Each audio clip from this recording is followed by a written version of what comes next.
Louis XV pense vivre ses dernières heures. Or, son fils et héritier, Louis-Ferdinand, n'est pas pressé de lui succéder à la tête du royaume.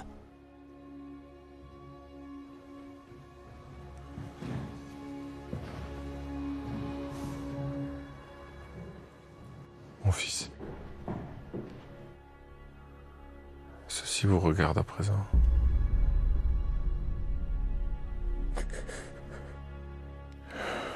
Je vous laisse le royaume dans un moment bien critique. J'espère que vous aurez assez de lumière pour discerner le bon parti.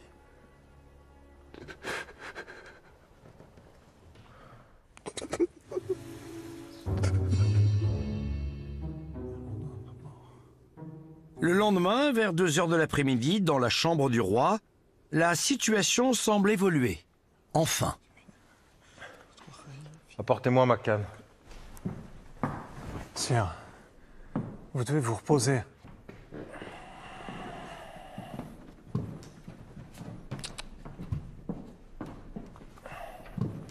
Dieu soit loué, vous allez bien. Laissez-moi. Sire, je ne comprends pas. Laissez-moi, je veux rester seul.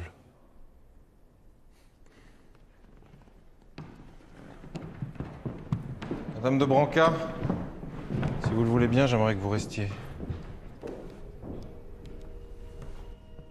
Comme en témoignent les mémoires de la duchesse de Brancas, le dauphin Louis-Ferdinand s'interroge ce jour-là sur la santé mentale de son père.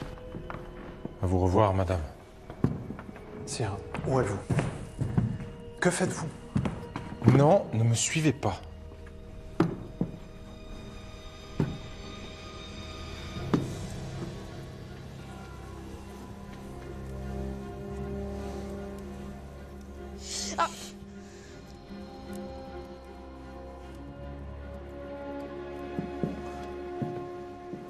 Votre Altesse, nous devons l'opérer. Sans intervention, je crains pour la vie du jeune duc. Qu'il en soit ainsi.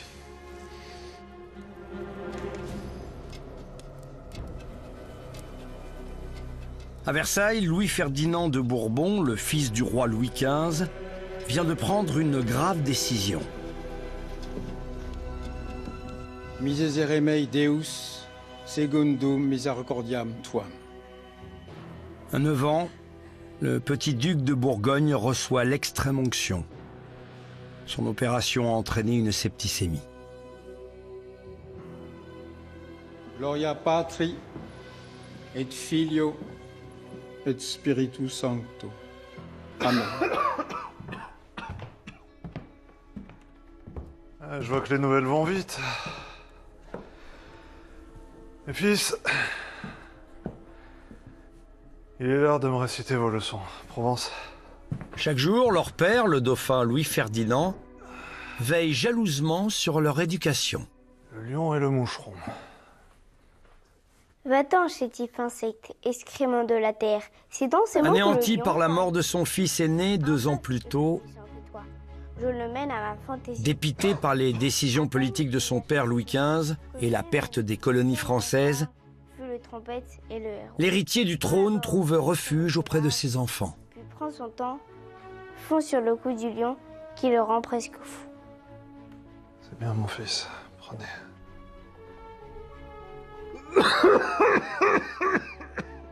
Mais depuis peu, sa santé se détériore de plus en plus. En ce triste printemps, une naissance vient égayer la cour d'un roi frappé à nouveau par le deuil. L'épouse du dauphin de France vient de donner naissance à son 8e enfant. Mes fils, je vous présente votre petite sœur. Nous la baptiserons Élisabeth. Elle est bien maigre.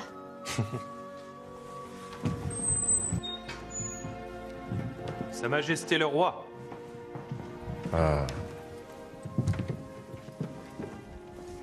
Voilà une belle et grande famille. Mon fils, j'aimerais vous entretenir.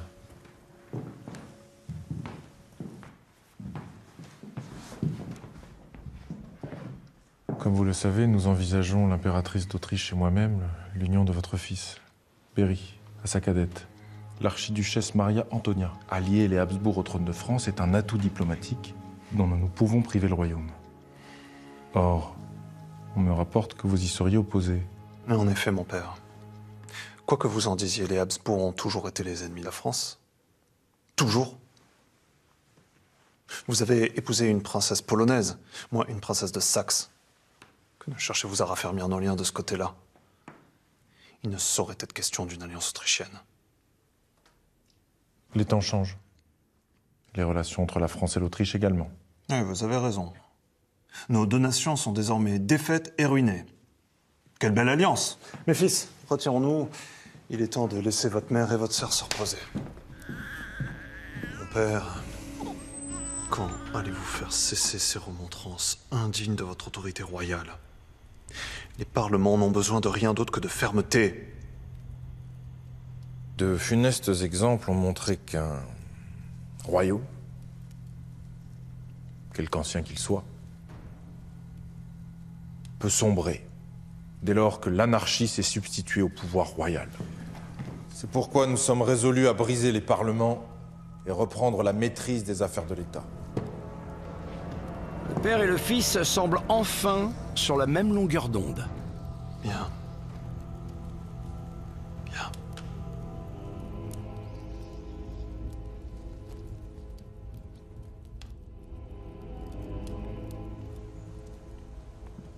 Pauvre France. Un roi de 55 ans et un dauphin de 10 ans.